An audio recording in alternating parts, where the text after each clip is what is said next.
Buongiorno amici di Archeosarrabus, oggi siamo nel comune di Castiadas, precisamente siamo alle falde dei Sette Fratelli e siamo in un posto a me particolarmente caro perché in questa fontanella dove sorge ancora l'acqua venivo con mio nonno a riempire le taniche d'acqua per poi avere l'acqua potabile a casa quando ero piccolino. E andremo a esplorare il nuraghe Saccedda e si trova nella parete a nord-est. Il fatto è che sarò venuto talmente tante volte che comunque non mi sono accorto, non ci siamo accorti, non lo sapeva mio nonno, ci siamo accorti tramite il censimento solo che il nuraghe è in bella vista e si vede benissimo da qua, dalla fontana chiamata Sacqua Gallenti, cioè l'acqua in realtà sarebbe l'acqua che cala, Sacqua Galendi dovrebbe essere in realtà il vero nome, però noi abbiamo il nome del Sacqua Gallenti. È un pugno nell'occhio in realtà, si vede troppo bene il muro del nuraghe, non è piccolino. Quindi si percorre il sentiero che fa parte dell'Ente Foreste della Sardegna e quindi come la scorsa volta al nuraghe e Maccioni intraprenderò il sentiero. Ci troviamo sul sentiero 804 appena ritracciato da parte degli enti preposti e anche ripulito che porta in pratica verso Buddui, quindi la parte opposta della montagna, verso nord rispetto a questo punto. Arrivato a questo curvone io inizio ad addentrarmi e questo piccolo pezzo è inesplorato per me oggi, quindi faccio esplorazione, so già dove devo parare, nel senso devo scendere verso il basso e costeggiare la recinzione, quella lì dove c'era la sorgente, per poi risalire verso la collina, quindi mi inoltro. Ho scoperto che a fianco al punto in cui volevo inoltrarmi in realtà c'è un sentiero non pulitissimo, però io ci provo, passerò da qua, vediamo cosa riesco a trovare. Lì sopra c'è un muro, un bel muro sicuramente dei carbonai. Salgo un attimo a vedere. Come vedete è una sorta di terrazzamento fatto con pietre con conci piccoli e grandi, dove sopra bruciavano la legna che poi veniva utilizzata come carbone. Comunque continuo la mia passeggiata, diventa sempre più interessante.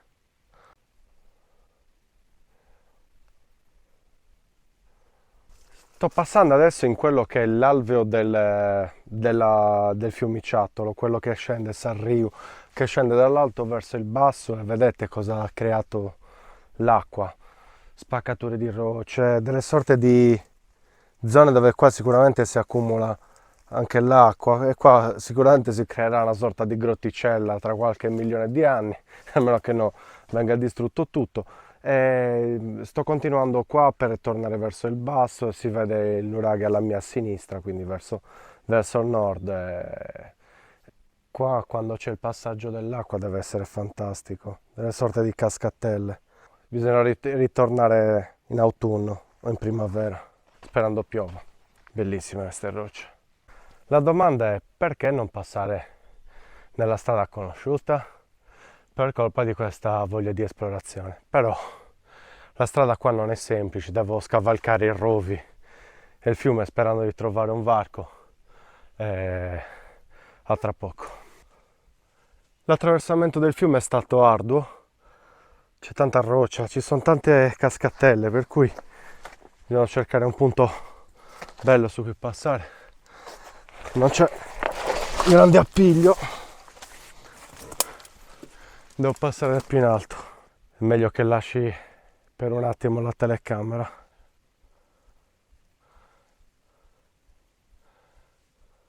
Guardate qua che bello questo riparo sotto roccia che adesso è utilizzato da animali. Credo che sia alto almeno 1,80 m in quella zona, poi qua è vasto come spazio. Deve essere crollato questo pezzo di pietra, ma lo sapete, è un segno identificativo che sto trovando spesso. Sono queste sorte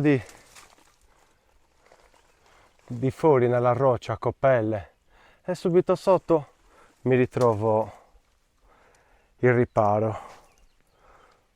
potrebbe essere un approccio interessante, io lo dico e lo nego. Possiamo dire che questa qui è la zona delle grandi piante, ne ho trovato tante di questi lecci secolari, belli. E tutto intorno non li ho filmati tutti perché sono veramente tanti e bellissimi.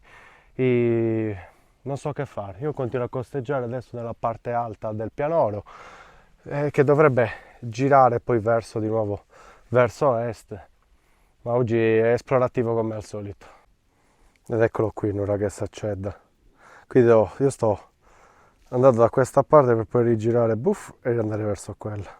Paesaggio come al solito bellissimo. E da un certo punto nella mia salita si arriva praticamente a quello che sembra un vero e proprio sentiero. Chissà dove porta, poi dopo al ritorno provo a ripercorrerlo che secondo me o si unisce qua o mi ritrovo al Monte Sette Fratelli. Comunque adesso provo a costeggiare tutta questa cresta. Ce la posso fare. Che cos'è questa cosa, questo posto? Perché c'è questa sorta di fossa intorno a questa pianta? Non ho mai visto una cosa simile. Adesso esploro un po' qua intorno per capire meglio cosa possa essere. Un pozzo? Un ex pozzo? Ho deciso di smetterla di frugare in mezzo alle rocce, di controllare perché qua fuori coppelle, piccoli ripari sotto roccia ce ne sono veramente tanti, quindi basta e bisogna andare verso il nuraghe.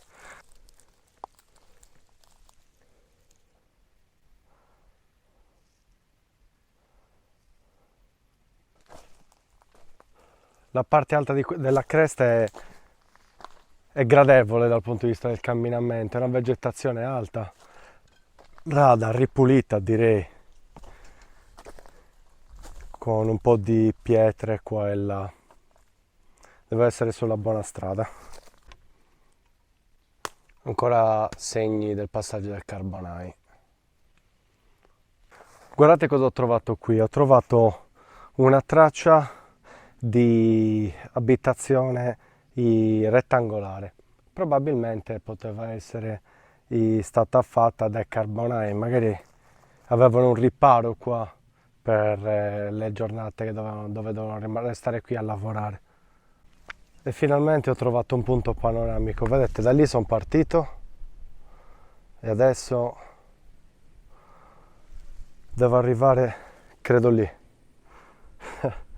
Non si vede ancora, ma so qual è la posizione e guardate qua che vista su tutto il golfo e la costa, Monte Liuro, fino ad arrivare lì. Quella è la zona di Monte Suzzipiri. Allora, ci siamo, questo punto me lo ricordo, la pozza, la vasca era molto più piccola, gli animali stanno continuando ad allargarla, magari tra qualche anno troveremo una piscina, comunque una ventina di metri dovrei essere al nuraghe. Ed eccoci qua, iniziamo da questo punto, questo è il lato nord c'ha una sorta di grande muro che terrazza questa zona, ok, si vedono qua i bordi e arriva fino alla roccia naturale, ecco qua, e si vedono già tipologie diverse invece di mura, di pietra, che poi arriva fino a quella che sembra una torre centrale con diverse torri laterali. Qua si vede già tutto il materiale di crollo. Finalmente eccomi arrivato a nuraghe. Questa era la parte della sommità del nuraghe. Guardate un po' che vista si intravede da questi rami. Quindi la parte sommitale del nuraghe è molto distrutto, però c'è una quantità di conci nel suo crollo importantissima. Vediamo se riesco a farvi vedere bene il muro. Qua sembra come ci fossero diversi livelli di costruzione. Allora, bene, finalmente riusciamo a vedere una parte di muro, che è questa qua, che dà sulla zona, questa è zona sud. Guardate, è un bel bastione in pratica, si nota benissimo. Un altro muro che poi, guardate qua, è piano, quindi è un terrazzo. Poi quello che poteva essere magari l'ingresso qua sotto, che saliva qua su. Guardate le dimensioni di questo muro. Partiamo da 1, 2, 3, 4, 5, 6, 7 filari. L'altezza mia è di 1,82, quindi da sotto sicuramente superiamo i 2 metri, e cerchiamo di vedere anche come sono fatti gli altri fasci, se questo fosse magari un corridoio che poi sale verso la sommità del nuraghe. Ok, passiamo alla parte inferiore e si notano questi piccoli conci che formano una sorta di muro, di bastione inferiore. Questi sono dei bei lastroni, guardate. Probabilmente qua c'era un altro ambiente semicircolare. Guardate come fa il coso. Chissà come era fatto. Poteva passare da qua un ingresso, o da qua con questo altro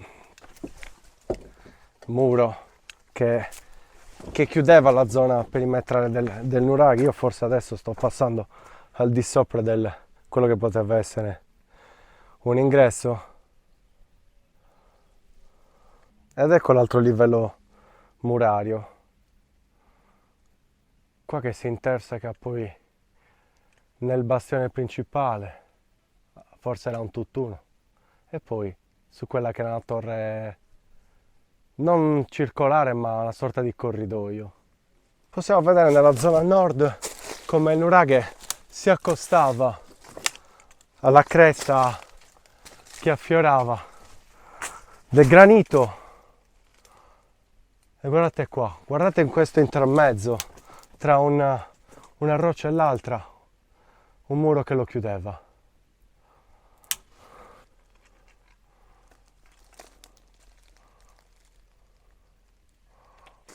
Ricordate il perimetro dall'alto del muro che vi ho fatto vedere? Eccolo qua in tutta la sua altezza. Qua superiamo ai 4 metri fino ad arrivare, vedete, lì su poi rientra di nuovo nel nuraghe.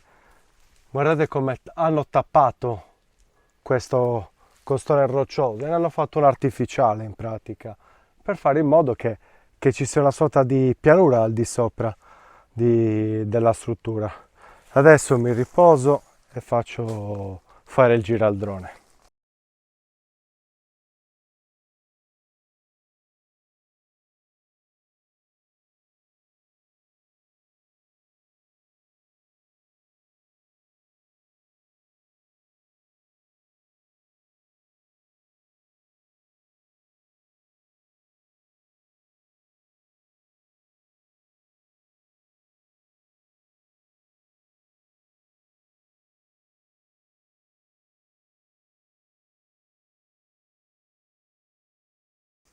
Arrivato in questo ripiano, in questa terrazza, con dietro di me questo roccione che poi dà a 15 metri di altezza, un gruppo di 15 metri di altezza, io vi saluto e vi invito alla prossima puntata di Archeo Sarrabus. Spero vi sia piaciuta questa passeggiata e seguiteci, mettete mi piace, condividete i contenuti, e un saluto da Martino che sta al lavoro, e ciao.